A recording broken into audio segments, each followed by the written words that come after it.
Blue 22. You are watching Sports and Sorts live on YouTube. That's 75% sports, 25% sorts. And here are your hosts, Shane and the BriMan.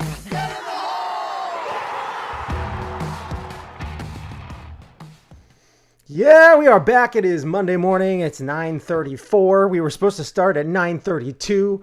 Then we had some video problems, which is pretty typical. So anyway, maybe I should look into getting another software or something. I don't know. This is getting a lot of latencies issues, all that kind of stuff, but whatever. You can find the show on Twitter at Shane and BriMan. You can find us on Facebook at facebook.com/Shane and the BriMan. And you can find me on Twitter at Einhornersfinkel. You can find me on Twitter at _Bri_man. And we are here to talk about a bunch of sports today. We got NFL. We're going to recap week 4. We're going to talk about Monday Night Football tonight. We'll give you our picks on that. Then we'll go through the week. We'll give you our Thursday night picks, our Sunday night football picks. We'll give you our game of the week pick. And we will also touch on the Yankees making the playoffs, what we think their actual ambitions or their actual realistic goal should be going forward.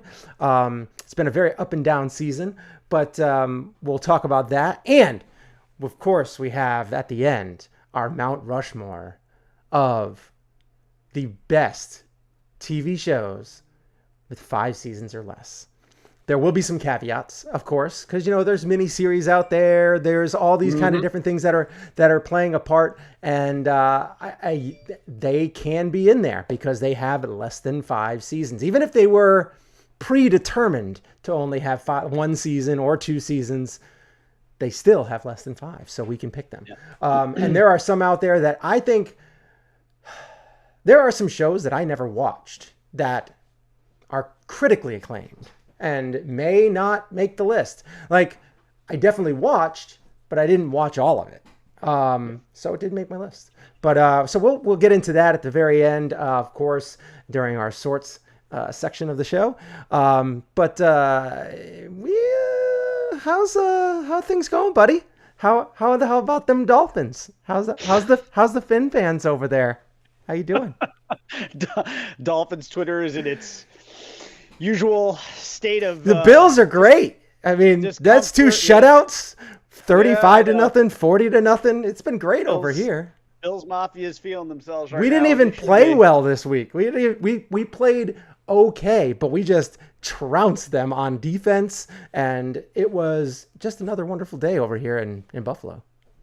Even though I'm in Connecticut. Yeah, I know. Yeah.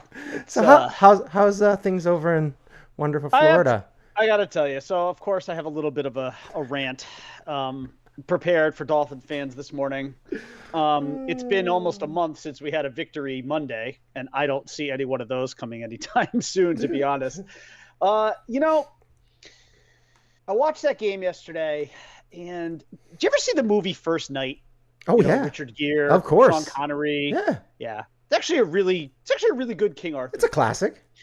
There's a scene towards the end of the movie where Malagant has invaded Camelot. Arthur already caught his wife, sticking her tongue down Lancelot's throat, and they're having this big open trial in the middle of City Square there.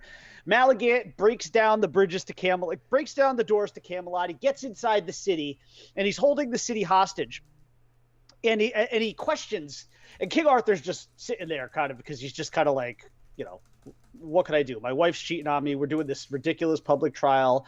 And now Malagant has come into Camelot and he's going to take over this city. And Malagant says to him, he's like, where is, he questions his pride. And he's like, where is the great King Arthur's pride, Mm-hmm. And Sean Connery just kind of looks up and he says, I have no pride left in me. And as a Dolphins fan, that sort of resonated with me yesterday. I feel like I have no pride left in me whatsoever.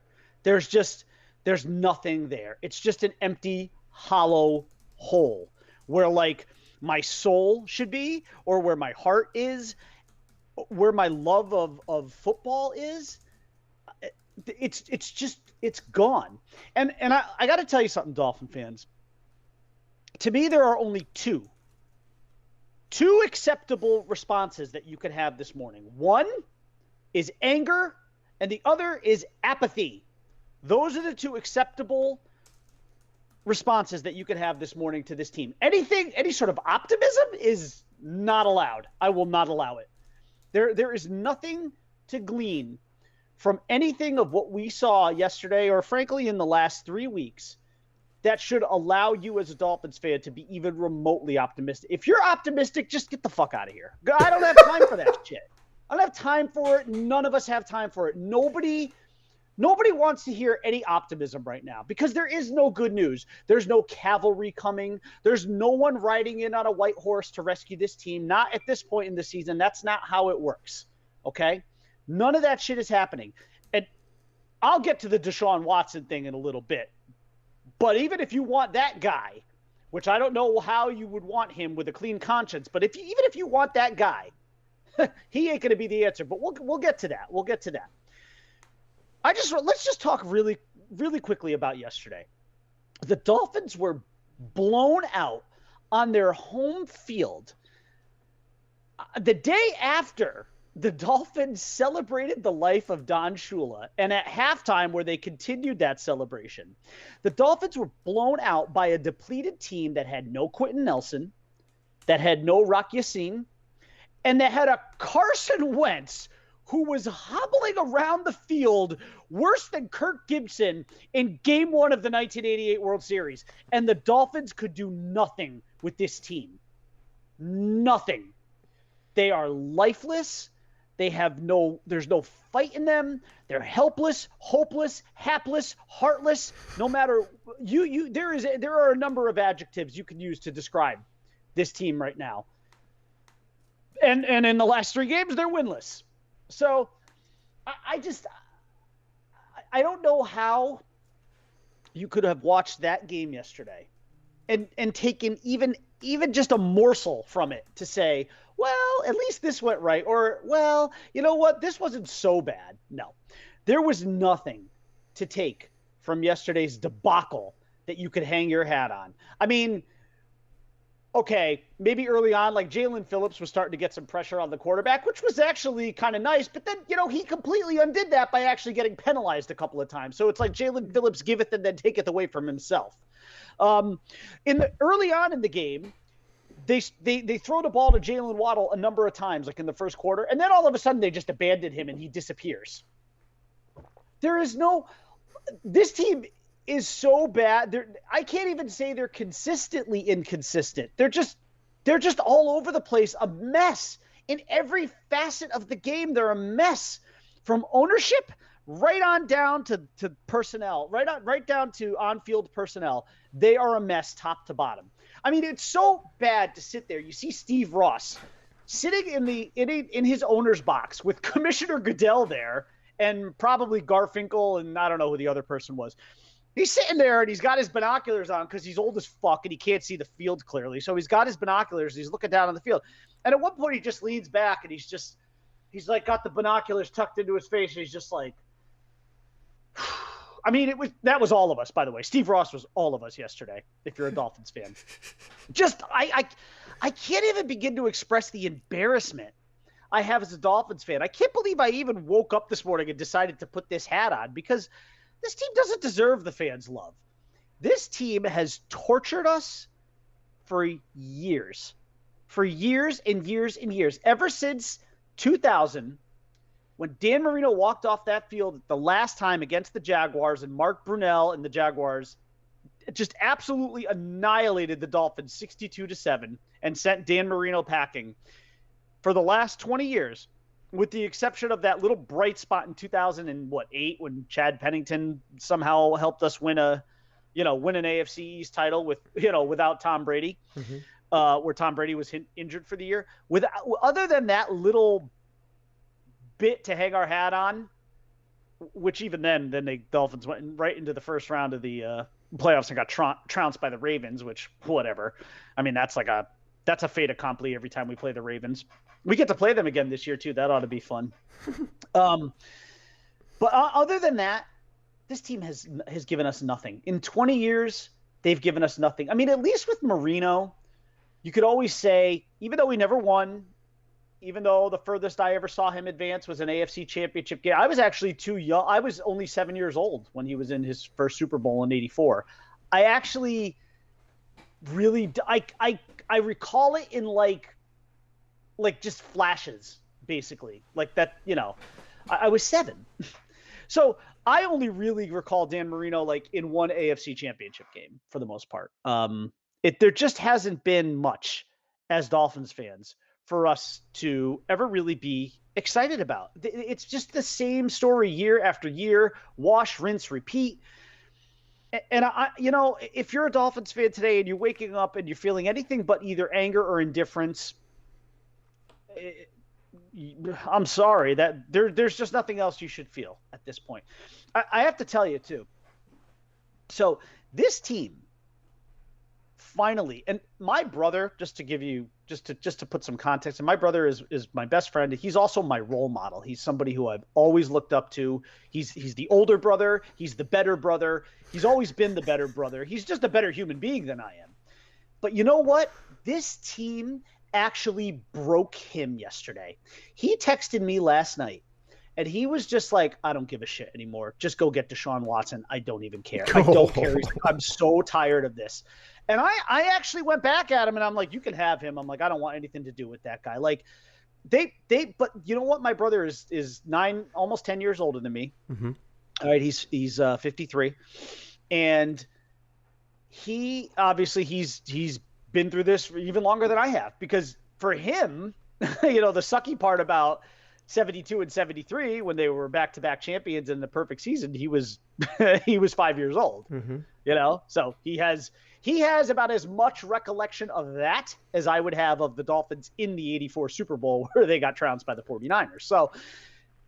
So he's been broken. He's been hurt by this team for even longer than I have. And they finally broke him yesterday. I mean, he is a person of very high morals and very high standards, but they actually broke my poor brother yesterday to the point where he is now willing, like so many other Dolphin fans on Twitter, to sell his soul for a guy who has at best way too many masseuses, and at worst has 22 serial rape counts against him. So listen, all I can say, you know what though? It was funny. So I actually went on Twitter this morning and I said, you know what? I changed my mind. I want Deshaun Watson too. But the only reason I want him is so I can see Austin Jackson get him killed play after play after play.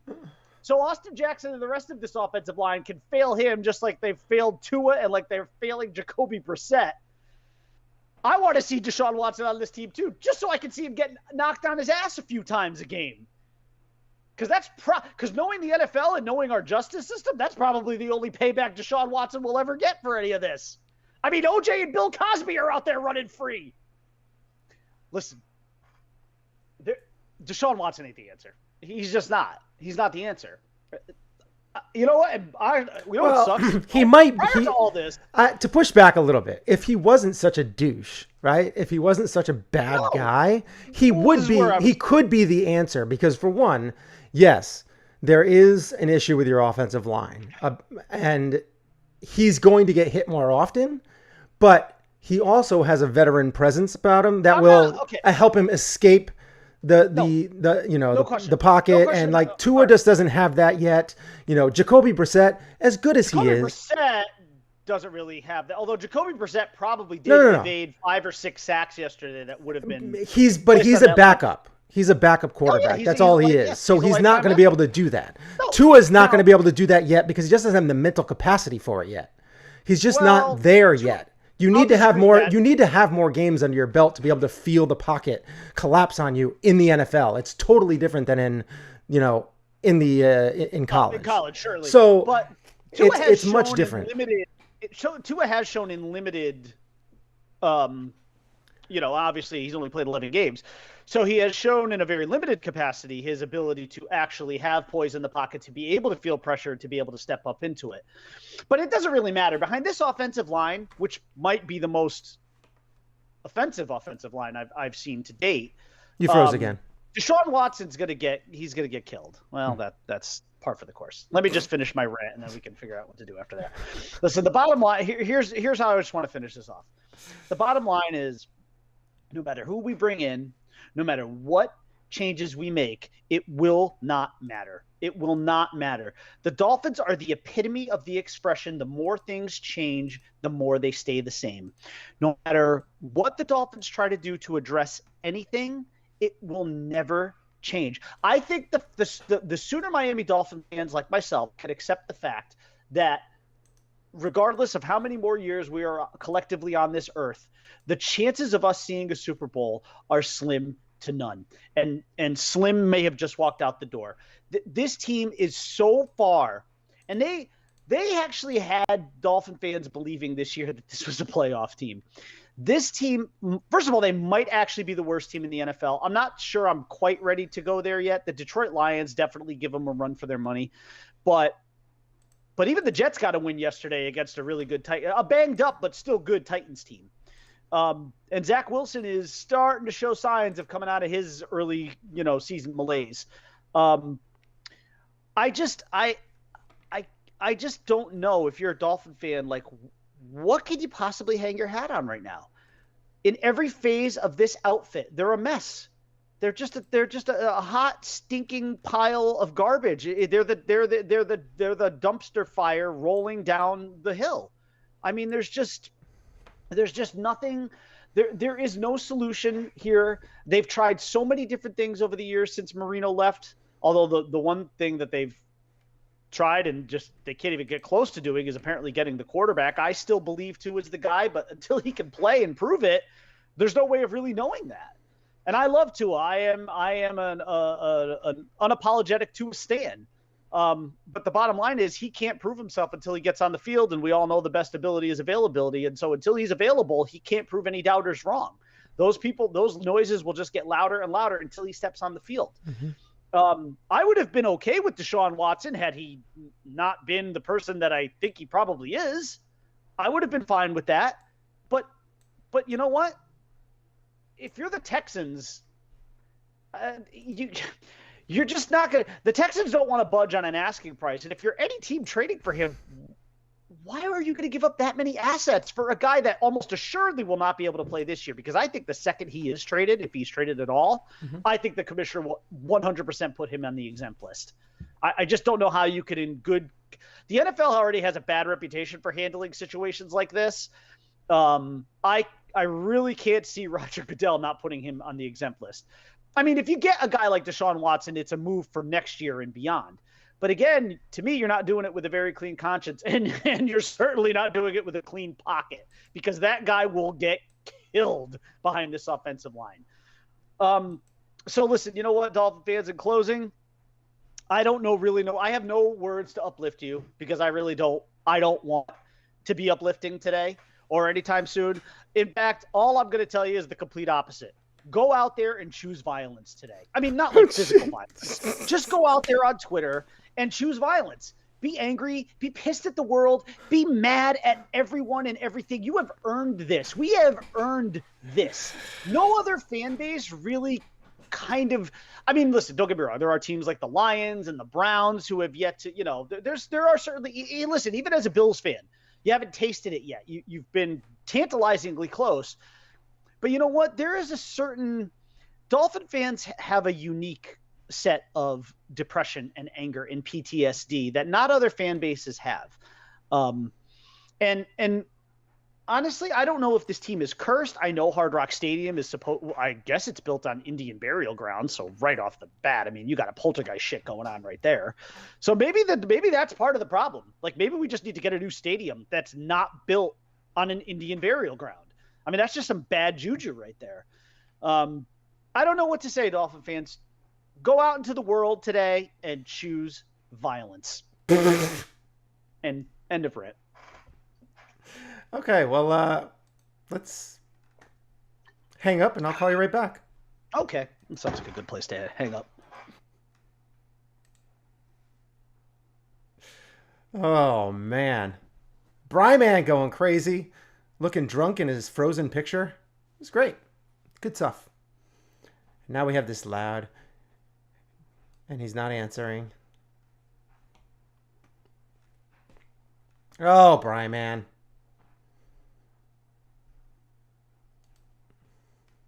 Come on, BriMan. Let's go. Let's go. We're waiting on you. Geez, Skype's a mess today. There's all kinds of Skype issues. It keeps like resetting on me. You should probably restart your computer. It's refreshing. No. I do it before every show. Let's just try to power through it. All right. Anyways. So that was good. You looked hammered in your Frozen picture. You were like... Hammered? I looked hammered. That's great. That's actually funny. That'll be funny to repost. Just as its own segment, that'll be hilarious. Skype doesn't even want to hear about your Finns fans' problems. I'm sure they don't. You're going to get banned from Twitter from telling everybody to choose violence. I know. I'm glad you clarified. Like, no, not like, physical, don't not set things on violence. fire, but just right. Set it on fire with your words.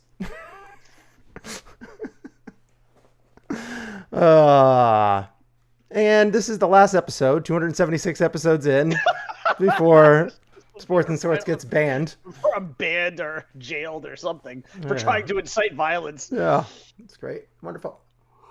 Choose violence today, Dolphin fans. This is for your entertainment only. Right. Let's clarify. Yeah, let's clarify a lot of things. Hey, listen, I put the caveat in there by saying not physical violence. Right. Emotional violence.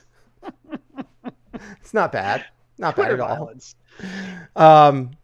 Basically, be mad at football. Be mad at the Dolphins. You need a cathartic release, Dolphin fans. And you know what? Social media is pretty much your only avenue to get that done. So go out there and do it. All right. So let's get into this week's football matchups. We have tonight the Vegas Raiders versus the Chargers. Yeah. And I am pretty pumped because I have Allen going tonight. And I need him to score a lot of points. I need him to play well to get the win tonight in my fantasy football league. But I also, unfortunately, they also have Ekeler. So it's going to be a tough one. It's going to be a tough matchup for me. But I'm looking forward to the matchup. Mainly just because I want to see Herbert play again. I love watching good offensive quarterbacks play with good offensive players. And I think this should be a pretty good matchup. I think it's going to be a relatively high scoring game. Not like 45-38 or something like that. But I do think it's going to be, probably in the low to mid 30s, high to mid 20s ish. So I think there's going to be some scoring. I think it's going to be fun for the most part. And I'm looking forward to the game. I'm also looking forward to a couple of games this week, particularly Sunday Night Football. Need a little redemption. And I am nervous because the Chiefs have started this year terribly. And I'm afraid they're going to turn it all around against the Bills. And that's going to be their launching point. So, but we'll see. Because, they got, how much do you think Josh Gordon suits up this week? Just over under 50-50. Not this week. You don't think so? No, next week maybe. It's getting to that point where, aren't they like 1-3?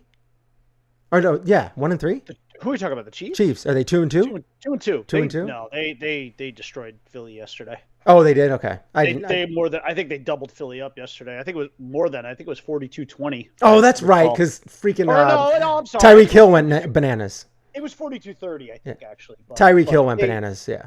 Yeah. That's right. All right, so let's get into Thursday Night Football. We will get into our football talk right now. I have to open up this thing and then that thing and then this thing. And Are then we move making you out of the way. predictions for tonight's game or no? Oh, yeah. You said yeah. you wanted to get into Thursday Night Football first? Yeah, we have to. That's what's up. But that's not chronologically Oh, no. sound. No. Monday Night Football. We're going to do Monday Night Football. Okay. The Raiders versus Chargers. That's what I meant. Yeah. Yeah. Sorry, I wasn't really listening to what you were saying. I was just kind of like agreeing with you and realizing I was agreeing with the wrong thing. Here we go. We're going to talk Monday Night Football, baby. Got our little Monday Night Football. Whew. All right. Who you got? Raiders versus Chargers. I got the Chargers, 31-24. I think that's a team that's coming together. They showed me a lot last week going into Kansas City, winning that on the road. That's putting your big boy pants on in the NFL when you go into the defending AFC champions' house in a stadium, a packed stadium like Arrowhead that is not easy to play in, and you go in there and you get the dub. To me, that's the kind of game that's a jumping off point. And if you're the Raiders, who barely beat a really bad Dolphin team last week, I just don't. I don't see it. I don't see it for the Raiders in this game. I just don't. It's not there. I think the Raiders are a 3-0 team right now, but they're one of those teams that's highly questionable at that record. And I think the Chargers will expose them tonight.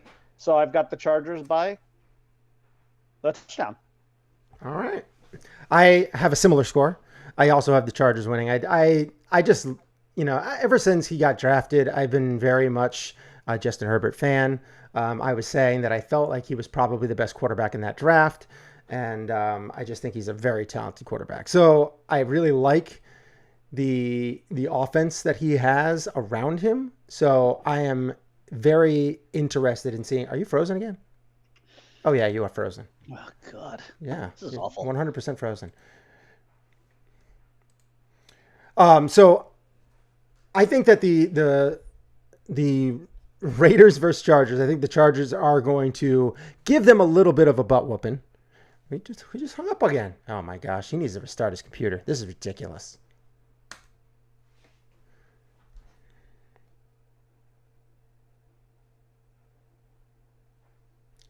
I'm giving you the dad disappointed face.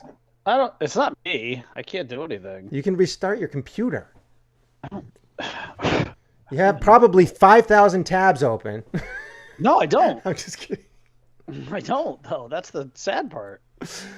So anyway, Raiders versus Chargers. I have Chargers winning. Like I said, I just love all the offensive weapons. I think that the Chargers defense is just a little bit better than the Raiders defense. And I think that the Raiders, although I do think they can put up points, I think that they're not going to be able to keep up with the speed that is the Chargers. So I'm looking at a 35-24 win, the Chargers. Yeah. So I'm hoping Allen gets like maybe 2 touchdowns, 130 yards. Let's go crazy tonight. That's what I want to see. That's what I want to see, a big game. I want to see a huge I'm in this game. really weird spot where in one of my leagues, I already lost the other one. In one of them, I'm up 10 points. I still have Herbert going, but the guy I'm playing has Keenan Allen and Mike Williams. Oh. So it's like it will be very close because I've got the only. So you're rooting against Keenan Allen tonight. Well, I'm rooting. I guess I'm rooting for the tight ends because he's got both their wideout weapons. Yep. So it's like, I don't know. Like I'm in a weird place. Like I have to hope that he either hits Eckler on some no on a no Eckler passes.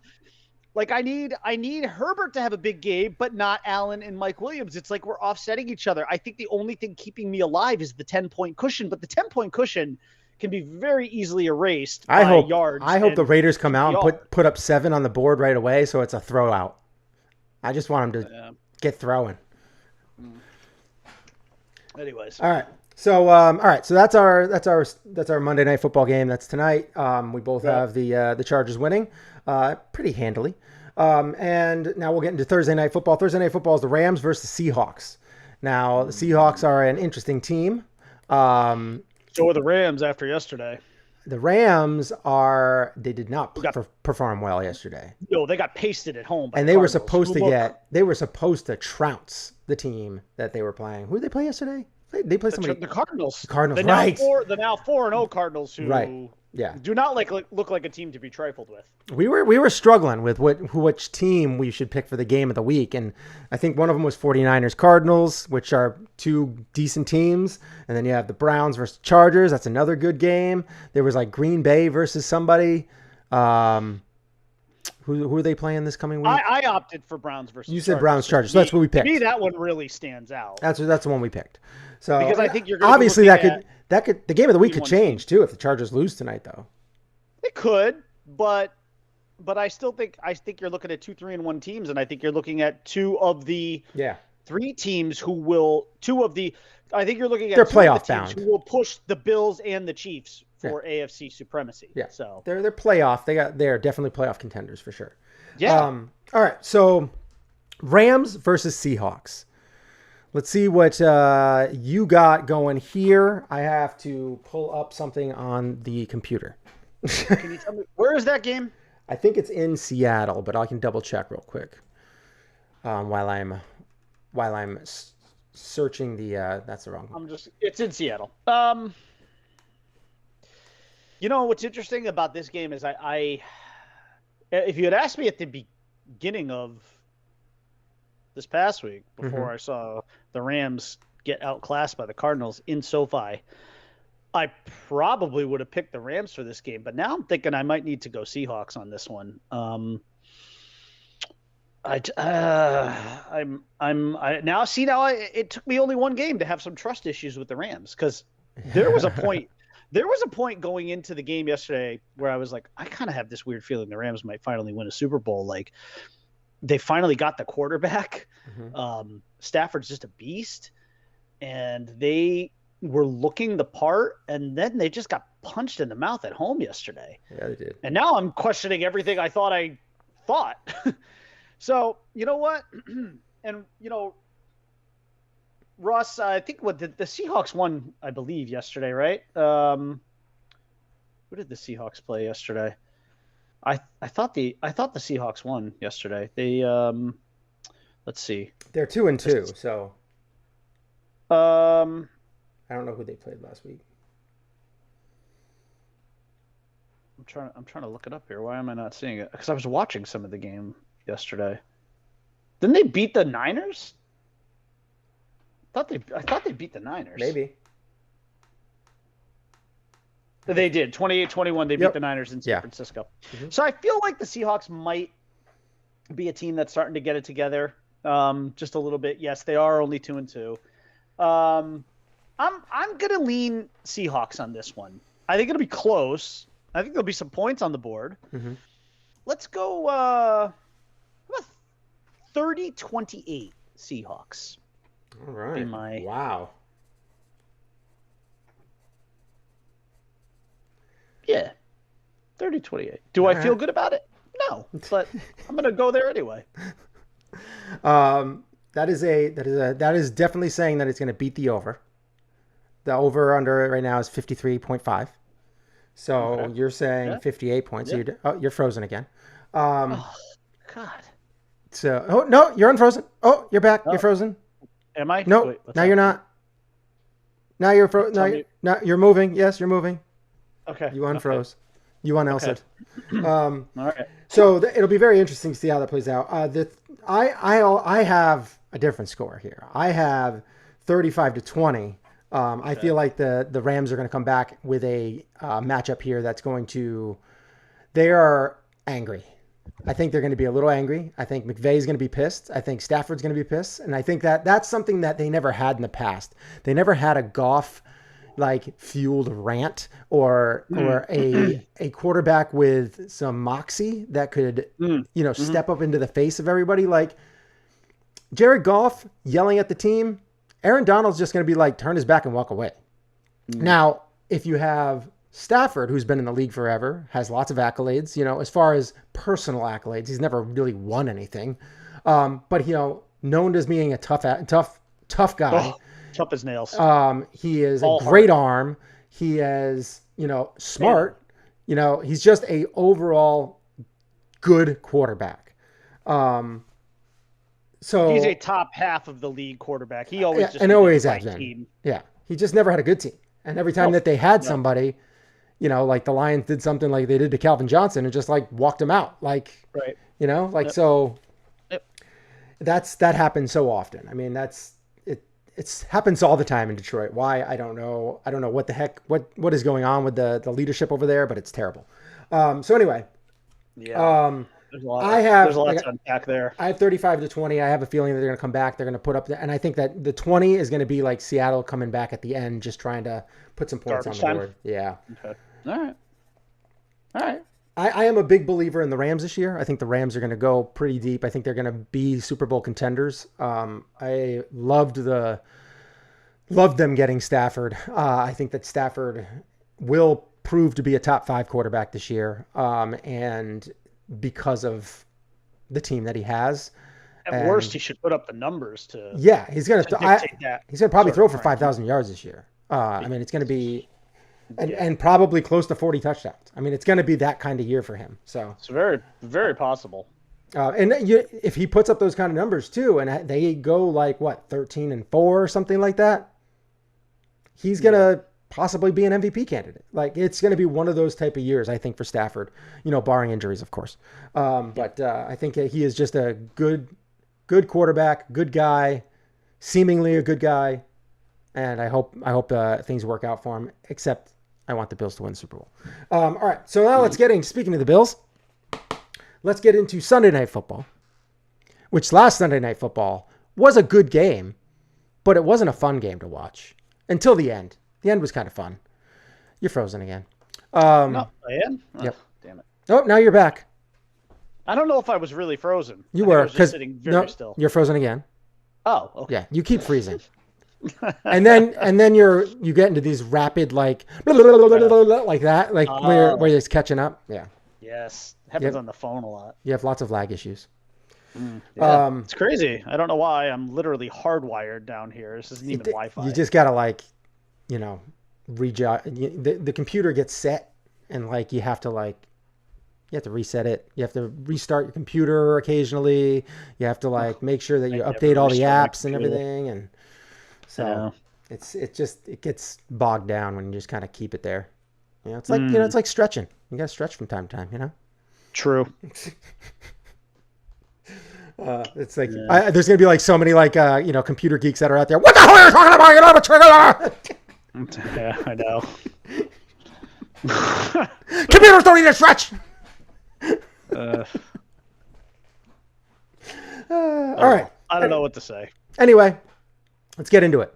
Bills versus Chiefs. This could have been the game of the week. It could have been. Because it ended up being Sunday Night Football. But we wanted an extra one. We want to get an extra game in there. So Sunday Night Football, but we did that last week. Bucks versus Pats. I mean, that was a guaranteed game of the week for us. I mean, that was and it ended up being 19-17. That's super close. Tom Brady worked his magic. I think that Belichick was probably happy enough with how his team performed against his old quarterback. I think Tom Brady's happy to get the win, but I think he wanted to stomp them. So unfortunately he didn't have a couple of he kept on losing. They keep losing secondary left and right. And on top of that, they didn't have Gronk this week. That's another big deal. Antonio Brown dropped the ball in the end zone. Those are balls that he would, 8 out of 10 would catch. So it's been a interesting time. You were frozen again. Shocking. So let's get into it. Sunday Night Football, Bills versus Chiefs. I'm going to let you go first again. I'll take the lead on the Browns versus Chargers because I know who I'm going to pick. But I want to hear I want to make sure I'm not looking through this with rose-colored glasses. Okay. So I want to hear what you have to say first. Okay. So you want me to start with Bills Chiefs? Yes. Then? Mm-hmm. Okay.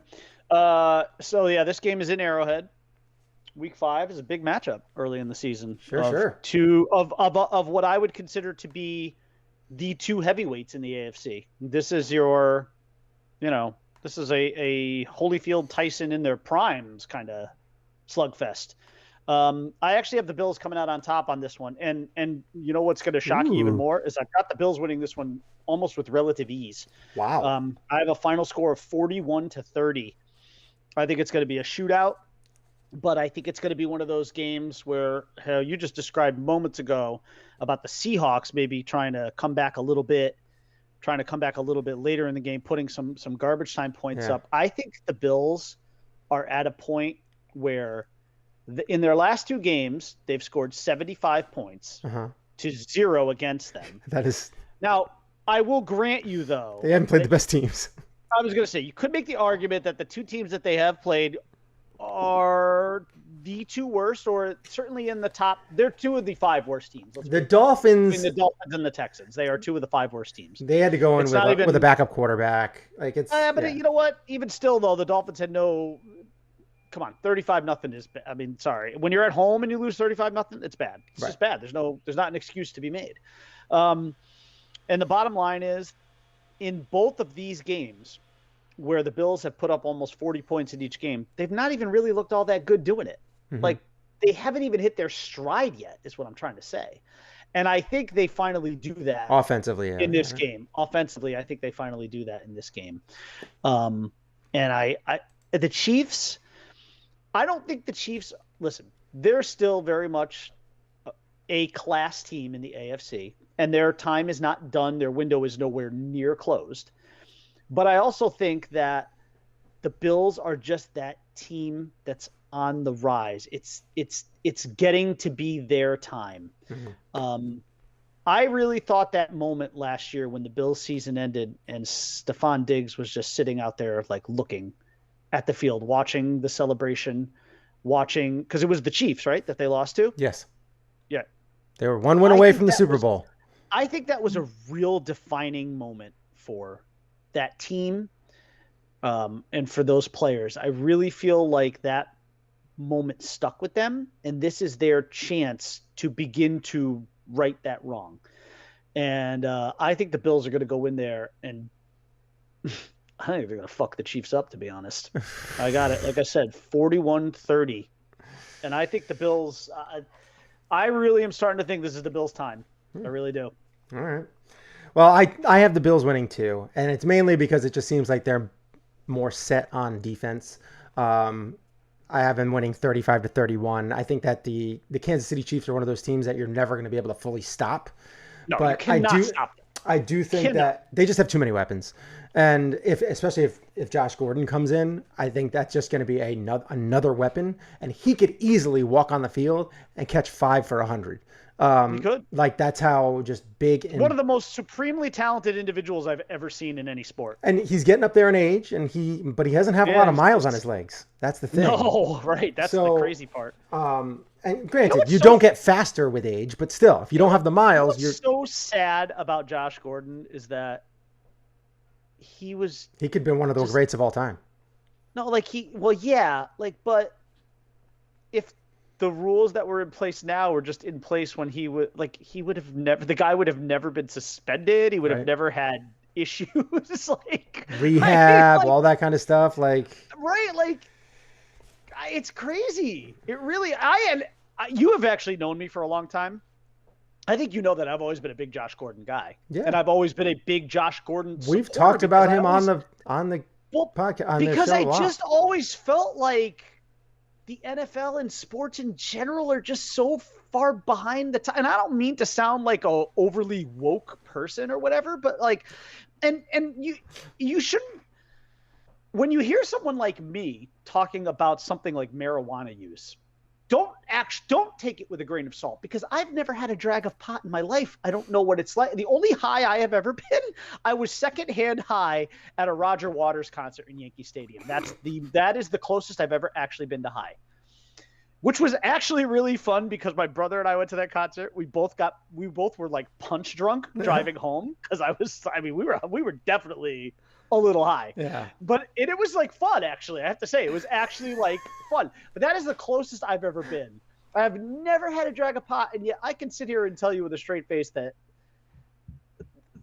those were just the stupidest laws ever. Yeah. I mean, how is it any different than alcohol consumption?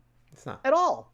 I mean, fact, it's different in the fact that, like, you know, I don't know. I've never had a hangover from it. It's not. I mean, I haven't had any in a long time.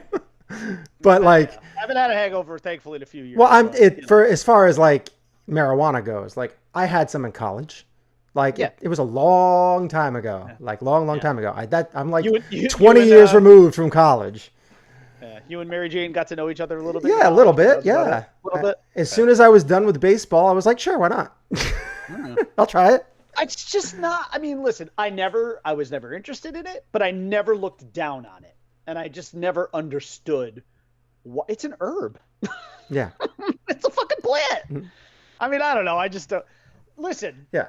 I draw the line at things like cocaine and heroin, you know, Twizzlers, Angels, Stardust, Bam, Pow, whatever, all that. Bam, Pow. What is this, the Batman? No. Old Batman show? It's like that Phil Hartman SNL skit where he's like, you know, he's like, I'm not trying to come down on you. The drug use. But come on. I mean, we're talking about a plant here. Man, we're talking about a plant. We're talking about a plant. Not blow. We're talking about a plant. So I just don't get it. I've never understood it. Josh Gordon was either ahead of or behind his time. I don't really know how best to describe it, but it was unfair. And, you know, we'll never really know what he could have been. But we just won't, because he's already like in his 30s now, right? So we'll never really get to know. Yeah, I think, is he 30, 31? I don't know. I would have to look it up. He could be 28. I don't know. He could end up being like... See, he won't, though. He'll never... you can't even put him on the level of like a Darryl Strawberry, you know? Because Darryl Strawberry kind of did himself in, too. Of course, that was cocaine. Well, so did Gooden.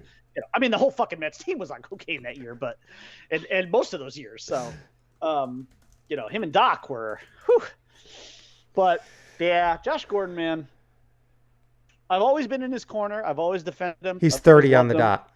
Yeah, he's just one of the most physically gifted human beings I've ever seen.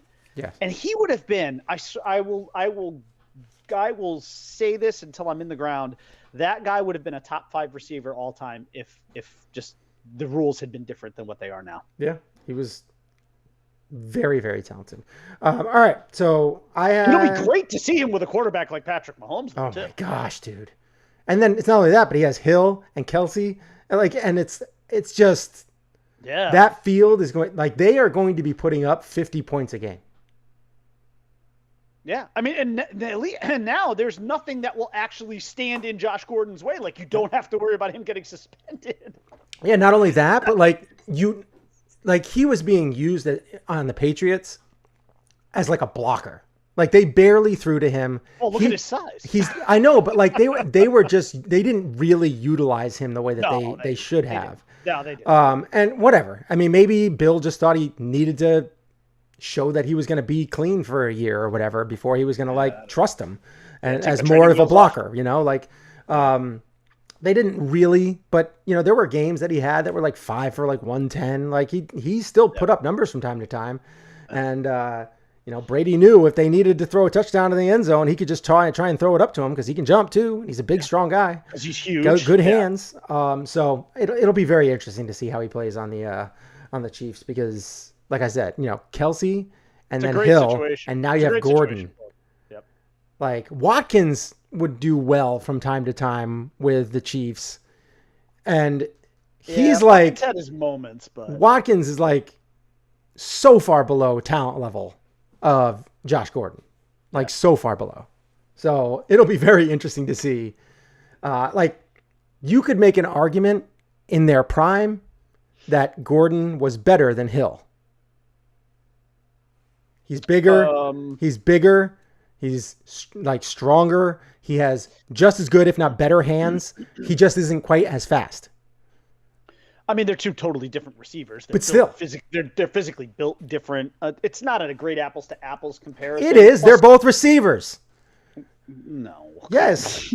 I mean, if you want to compare him to a guy like DK Metcalf, that's what he could have been. No. That's okay. I'm not going to compare him to DK Metcalf. I'm going to compare him to the best receiver on their team right now. I'm saying if they were going head-to-head in their prime, I think Josh Gordon was better. It's a weird comparison, but I can't go along with it. I can't allow it. Are they not both receivers?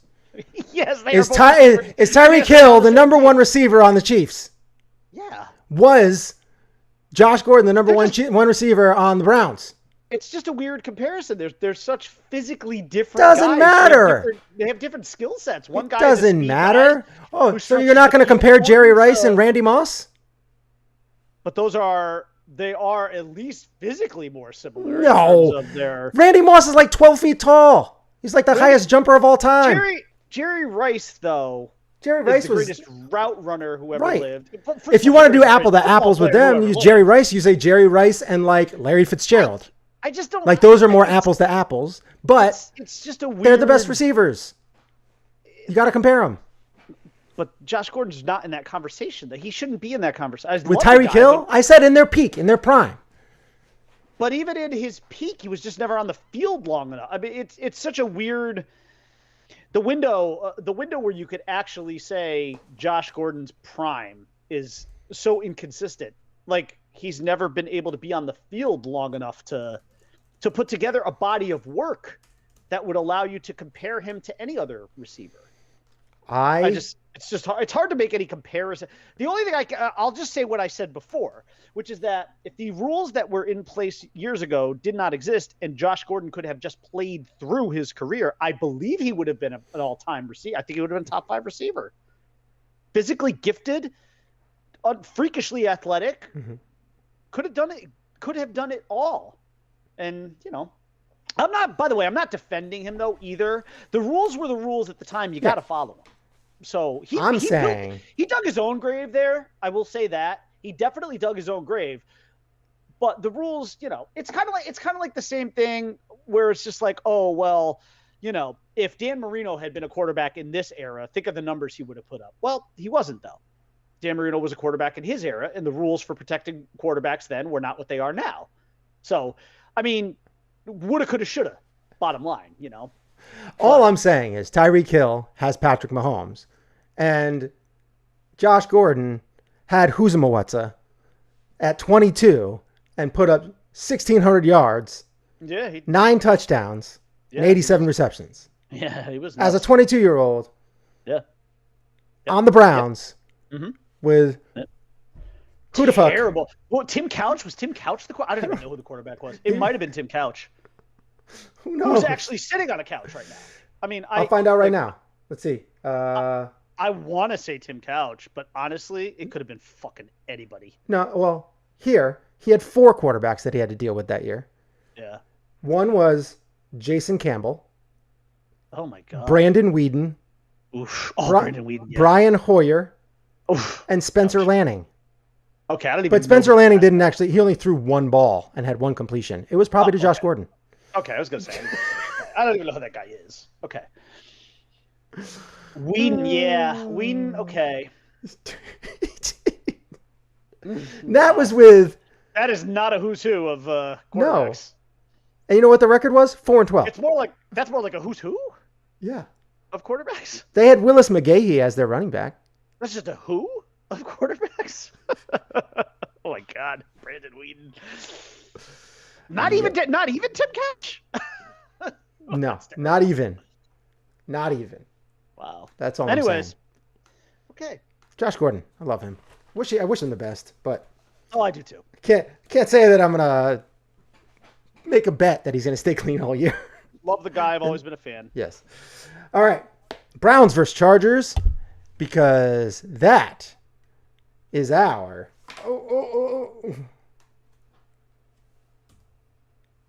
What is going on? Why didn't that work?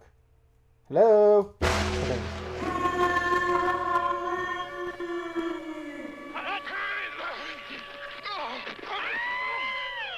Man, that didn't come out very good. It didn't sound very good. Did it sound good for you?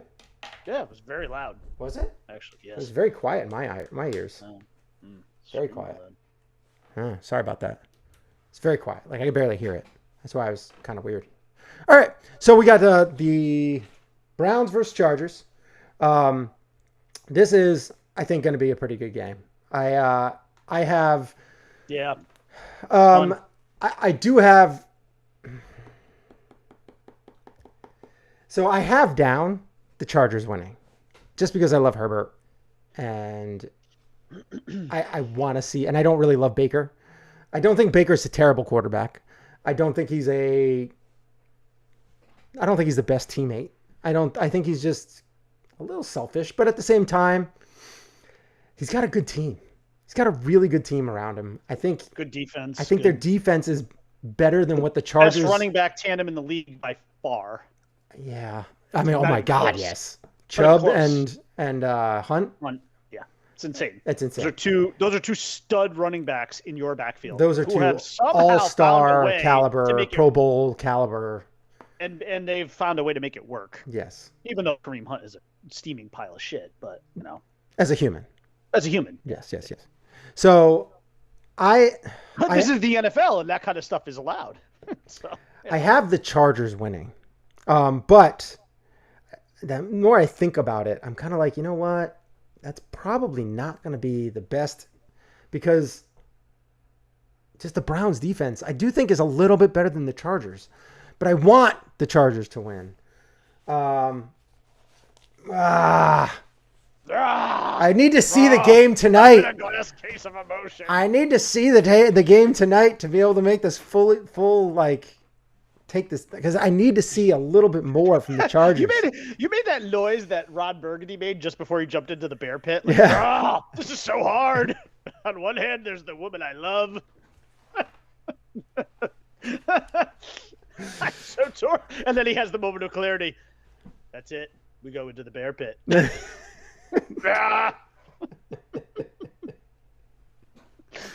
Such a great movie. Okay. All right. Sorry, who do you got? Was it the Chargers? You know what? I think the Browns are going to brown it up. I'm going to go with the Los Angeles Chargers here. I'm going to say 28-24. I think the Chargers defense is good enough to keep Baker. I do not trust Odell Beckham. I guess if Jarvis Landry comes back at that point, do you know when he's coming back? Do you know if he's due back yet? I'm not. I don't. Because if he comes back, it's kind of a different story. I'd probably take the Browns. Was he IR'd? If he was IR'd, his eligibility might be week 6 at the year. I don't know. Yeah, I didn't see if he was IR'd or not. The last I knew that he wasn't IR'd. I can check that real quick while I'm. While you're doing that, I'll weigh in. I've got the Chargers in this one. Again, I just like the trajectory that they are on. Mm-hmm. That's a hard word for me to say. That's why I had to go like syllable by syllable. Trajectory. Yeah, I like the trajectory that they're on. He is on IR. Is it? Okay. I'm going to take the Chargers too. It's like the word brewery. I can't say that word. Brewery? Yeah, see, you said it perfectly. Brewery? Brewery. I can't say it. Brewery! Can you say ruin? Ruin. Okay. Some people say ruin. Oh no, brewery. I can't like my youngest daughter laughs at me because like she actually like tries to train me to say it like syllable by syllable, like brewery, and then just like put it together faster, but I still can't do it. I got the Chargers in this one. Should be a good game. What did you have the score?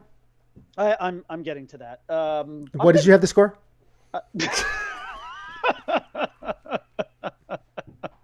Piss on you. I'm gonna go. How about a funky score here? 29-22. Ew, that is Chargers. Weird. Yeah, I'll give him a touchdown. But I think it'll be a good game. I think it'll be a good game though.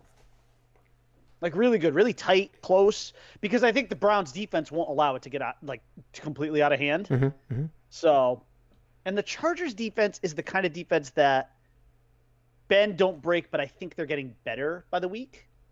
So, the Chargers are a team that I think is going to really put it together. And the Chargers are so hard to get off the field. They're just hard. And they're the kind of offense that can wear a defense down. Yeah. They're so balanced. Eckler is he's great. He's a great two-way running back. When you've got guys like Keenan Allen and Mike Williams, it's just, it's a lot. It's a lot to handle. Mm-hmm. That offense is a lot to handle. I'll tell you what. if Kyle Pitts had Justin somehow Herbert. become, if I would have loved that Chargers offense if they had a young tight end like Kyle Pitts. Can you imagine like him with those two guys plus Eckler? Oh my God.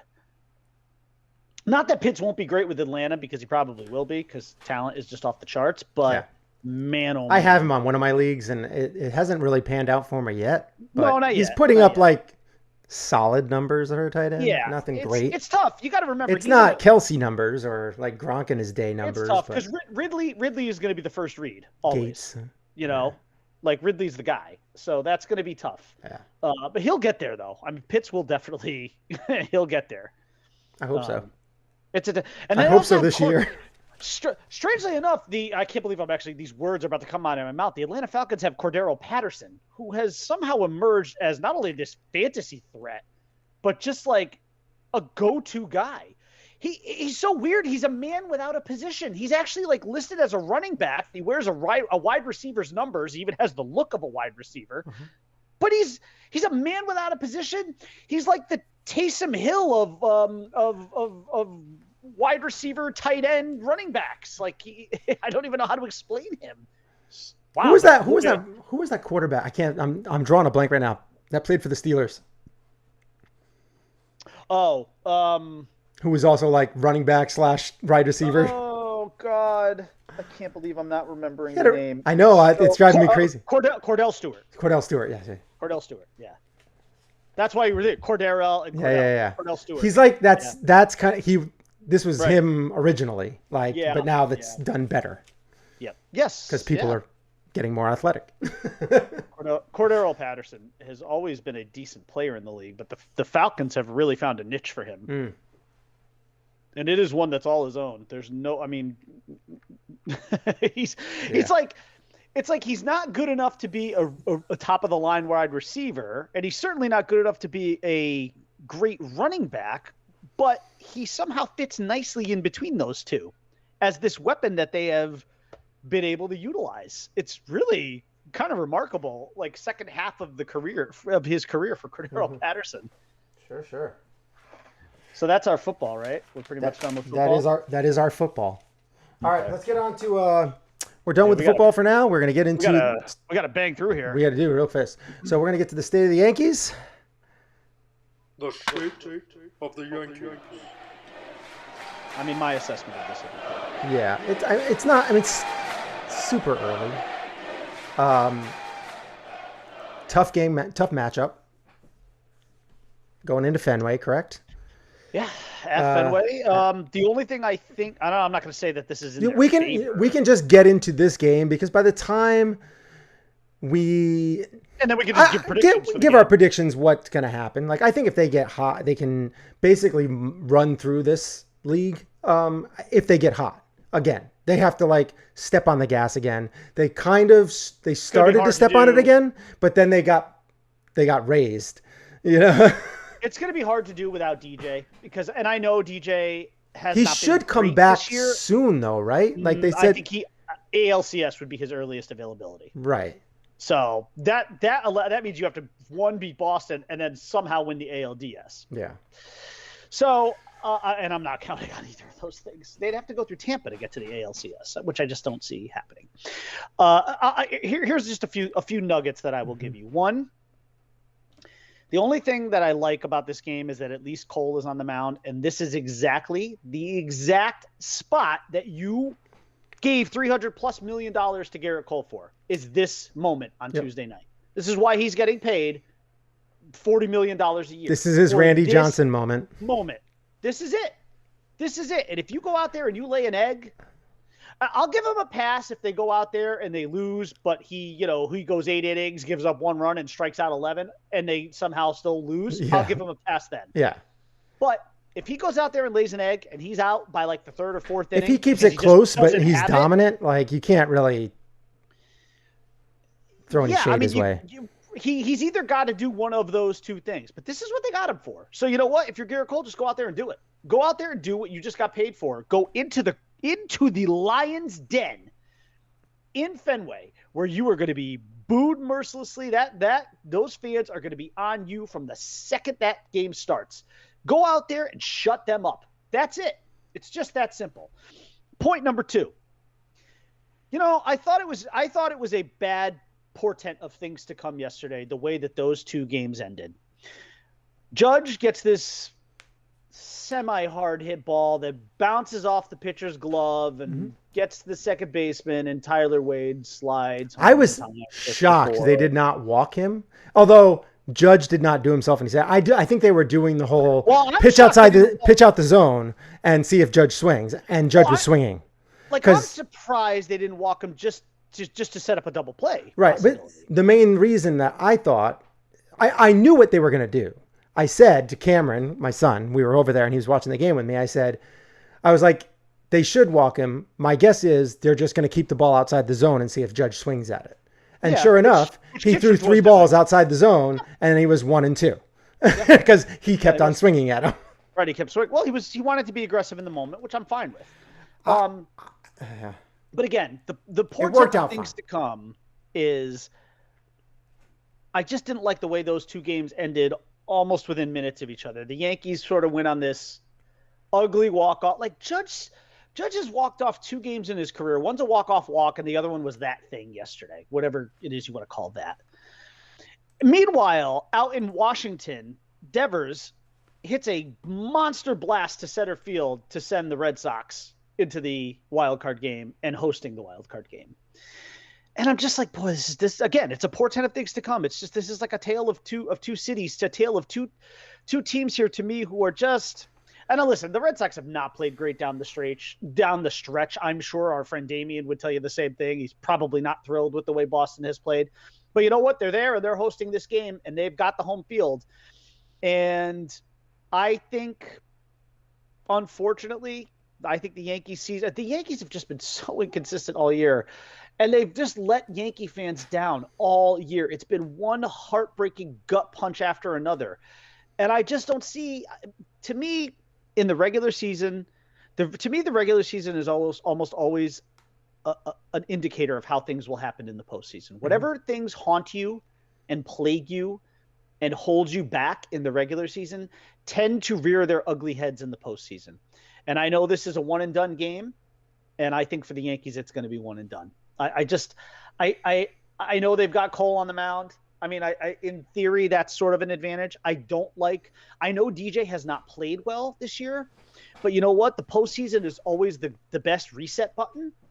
And DJ could have easily gone out and as in the leadoff position and given you 2 or 3 hits in a game like this and maybe set the Yankees up for success. I agree with that. He's gone until at best the ALCS.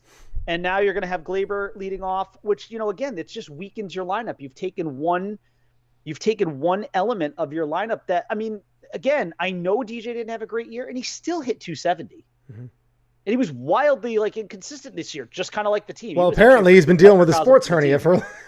Yeah. And maybe that's why.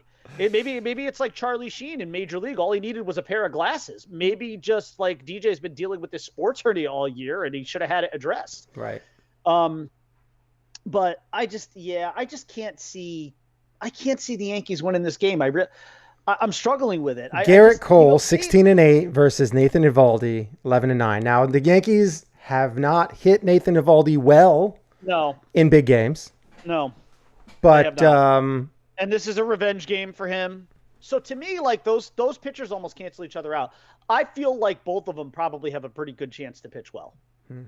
I'll tell you though, that's the thing between the difference. I think the difference, and this is sort of my third point, the difference I think between teams like the Yankees and the Red Sox is the Red Sox have that guy, and his name is Rafael Devers, and the Yankees, they just don't have that guy. Don't get me wrong. A lot of other teams, a lot of other people would think that we do, and they would think Judge is that guy. I know. And they put up the stat yesterday on Yes Network about how Judge has the most go-ahead, RBIs or whatever. Yep. He has got 11 of them or 11 games this year. Outside looking in, it's like that national media versus the local media, right? The local media always knows more about the team than the national media.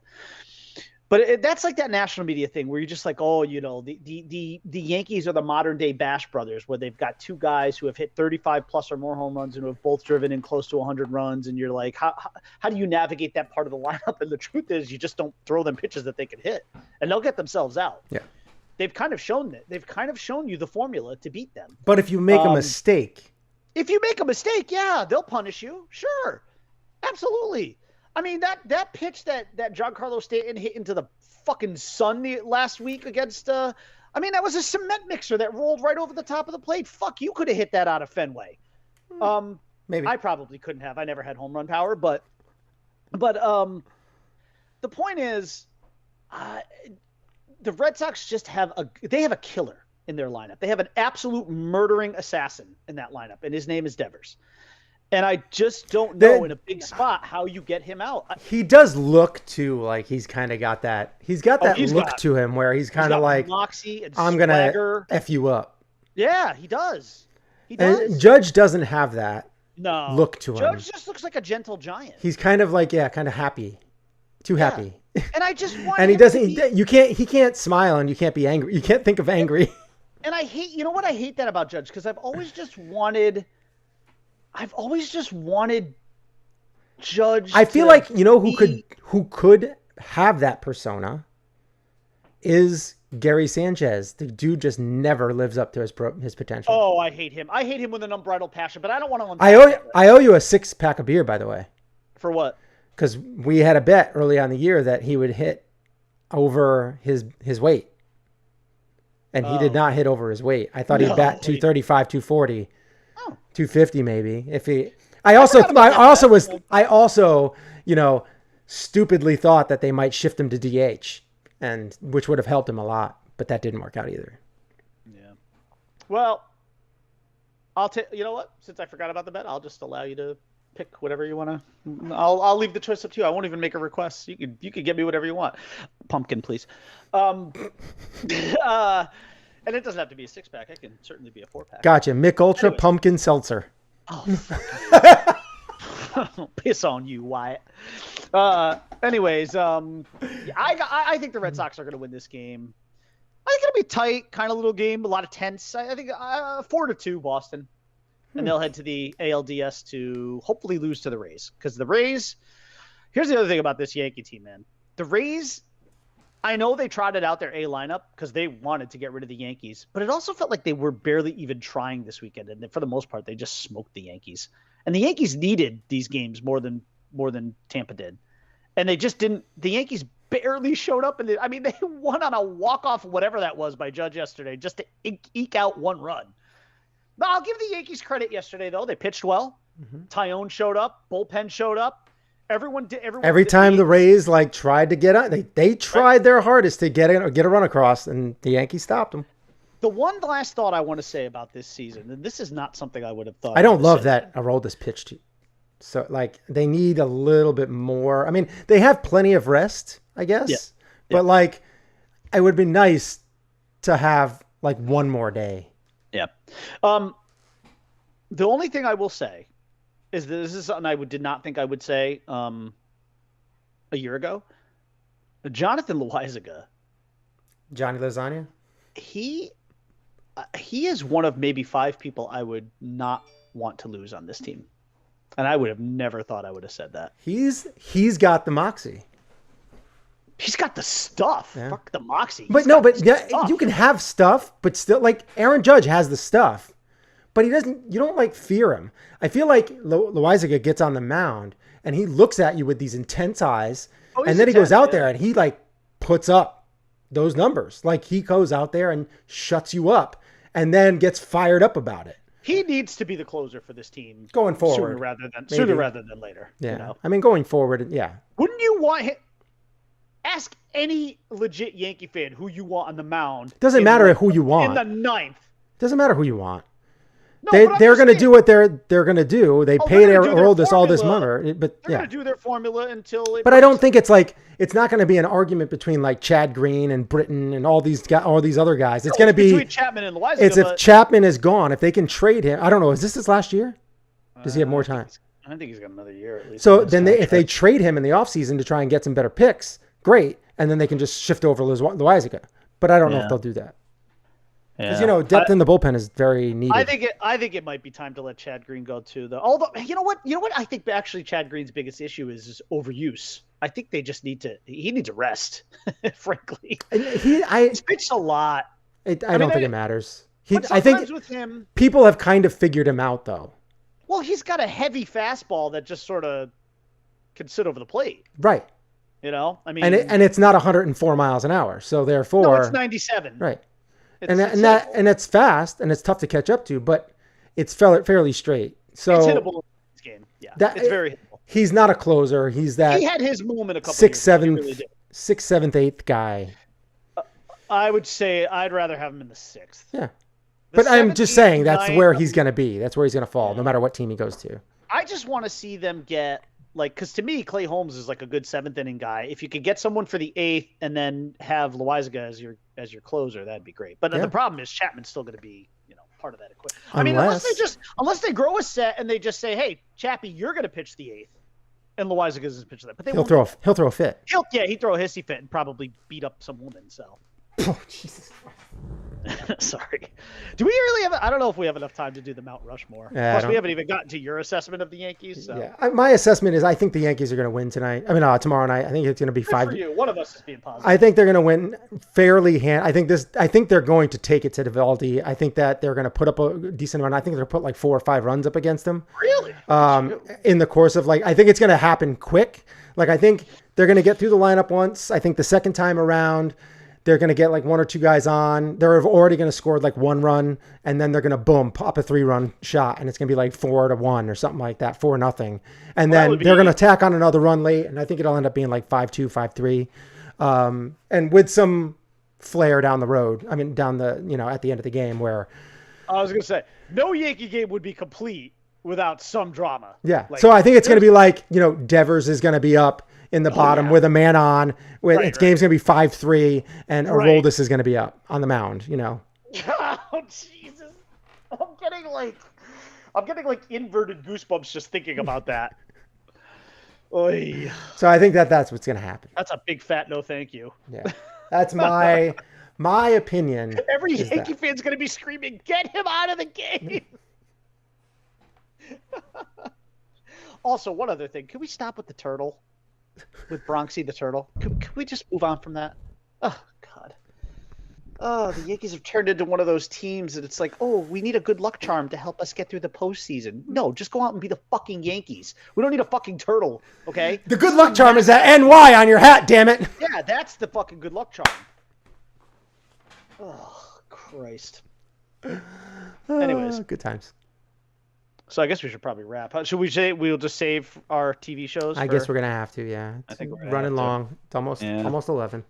Yeah. So we'll have to bounce out. Yeah.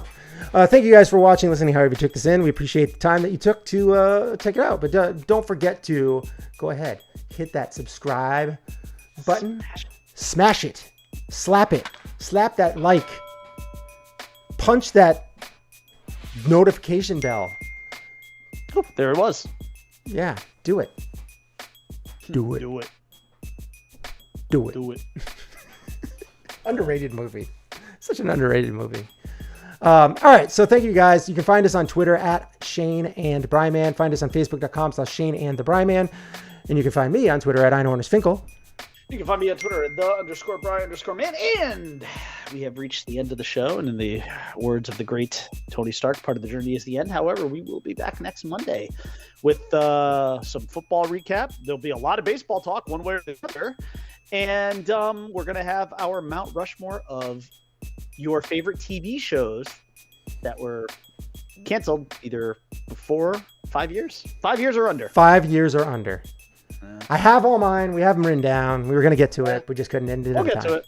Yeah, we ran into some technical issues today. And a BriMan rant.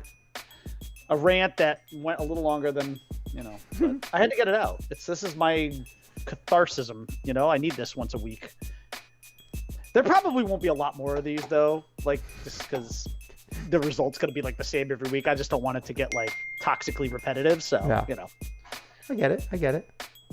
I mean, they're going to get trounced by the Bucks in Tampa next week. So, Quite possibly. Although they do have Brady's number from time to time. like once a year, but it's just a superior talented. The talent, disparity is massive. So it's a big talent gap. Can't make up for that. Yeah. There's just gonna be a lot of people. Is Tua coming back this year? Yeah. Oh yeah. He'll be back actually. He's just got broken ribs, right? Just broken ribs. He'll be back week 6. Week 6? All right. Which is the London game against the Jags. So it'll be Tua against Trevor Lawrence, which is actually kind of a... Nothing like coming back and then having to go all the way to London. To lose to the Jaguars, to a rookie quarterback. Yeah. Honestly, I am struggling to find even 2 more wins on this Dolphins schedule. Maybe the Texans, maybe one against the Jets. Other than that, I'm just not. They just, by the way, the Philadelphia Eagles are loving life right now because they have the Dolphins pick. They have that pick that was supposed to be. They have their first round pick. Yeah, it's a good one. It's a good pick. Which is currently right now the 3rd pick, but could be the first pick by the end of the season. Sure. It's a top 5 pick without doubt. Absolutely. Without a doubt. So good for them. Good for Philly. Yeah. All right. Thank you guys for watching. See you again on Monday. Peace out. Classic Club. Peace out. Peace.